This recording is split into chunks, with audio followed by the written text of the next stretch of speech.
साथियों, हमें विदेशी मुद्रा बचाने के जो भी रास्ते हम लोग अपना सकते हैं, हमें बचाना होगा।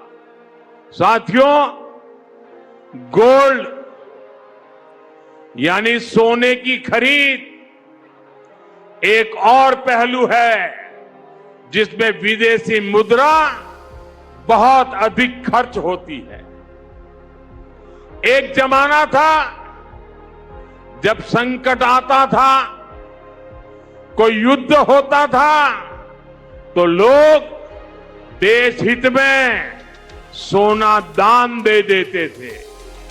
आज दान की जरूरत नहीं है, लेकिन देश हित में हमको ये तय करना पड़ेगा कि साल भर तक घर में कोई भी फंक्शन हो, कोई भी कार्यक्रम हो, हम सोने के गहने नहीं खरीदेंगे, सोना नहीं खरीदेंगे।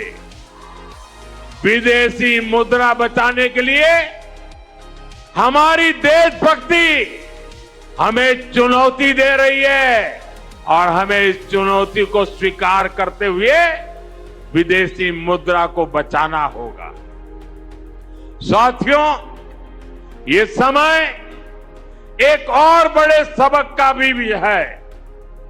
एक समय था जब हम कॉपर एक्सपोर्ट करते थे, लेकिन आज भारत के सामने स्थिति ऐसी बन गई कि अब हमें कॉपर को भी इंपोर्ट करना पड़ता है।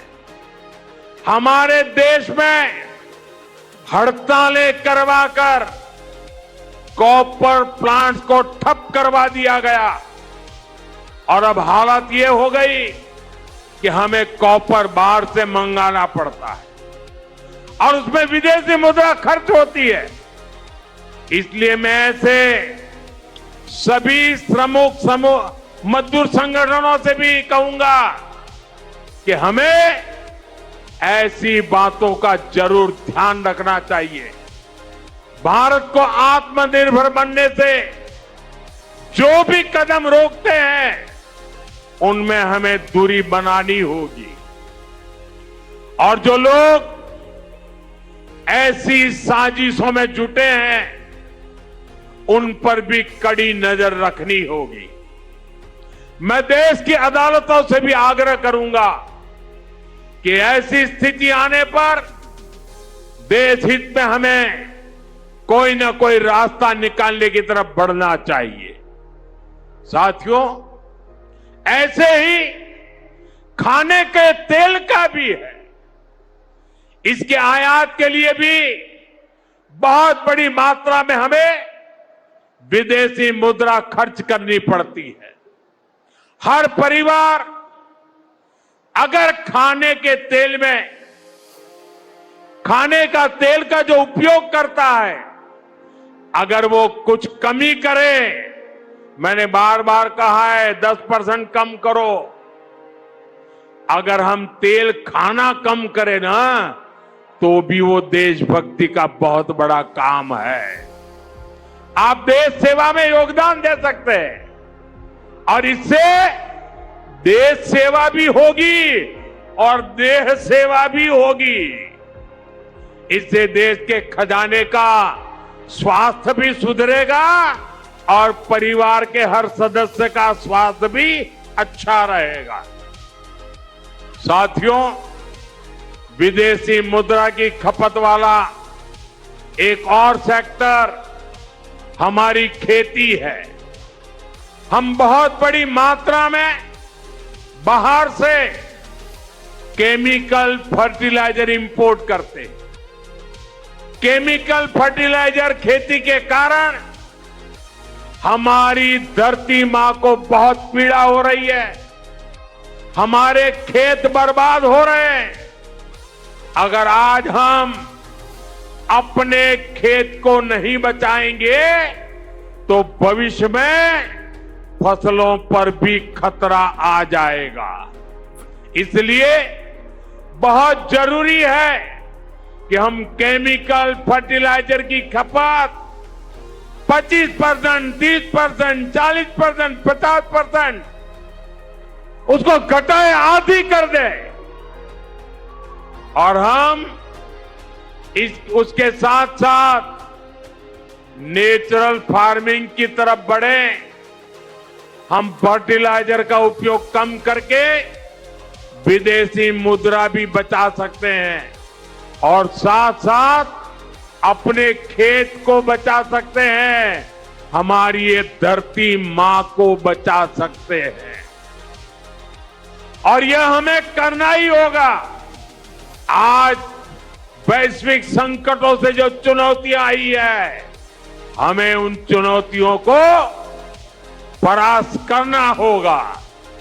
साथियों, भारत सरकार खेतों में डीजल पंप की जगह सोलर पंप की योजना चला रही है।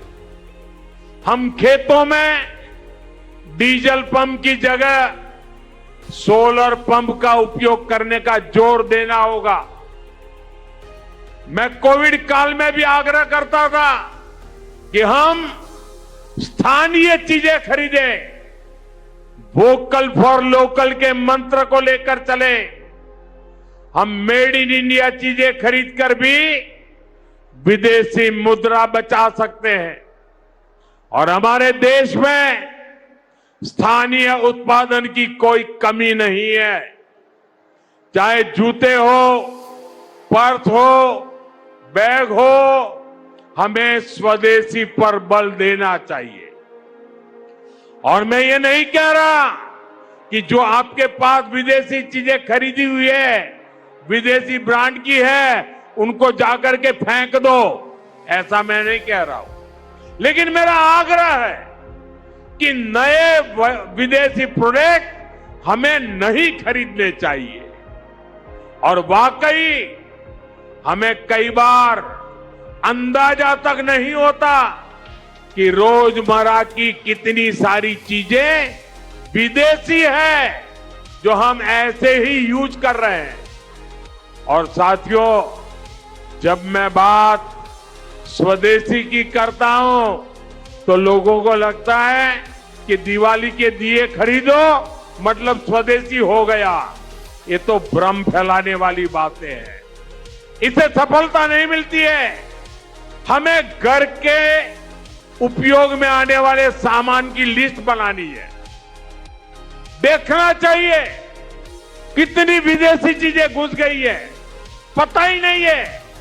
कैंची हो, कंघी हो, छोटी छोटी चीजें, टूथपिन, टूथब्रश, कितना सारा सामान विदेश से हमारे घर में घुस गया है।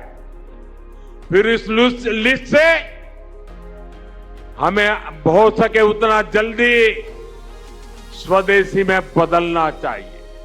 साथियों, ये बातें सिर्फ एक सरकार, एक दल, एक व्यक्ति की नहीं है। ये बीजेपी का भी मुद्दा नहीं है, ये देश का मुद्दा है। और इसके लिए हर नागरिक, हर राजनीतिक दल, हर सरकार, हर समाज, हर संगठन को संकल्पबद्ध होगा। मैं मीडिया के साथियों से भी देश हित में आगे आने के लिए आग्रह करूंगा।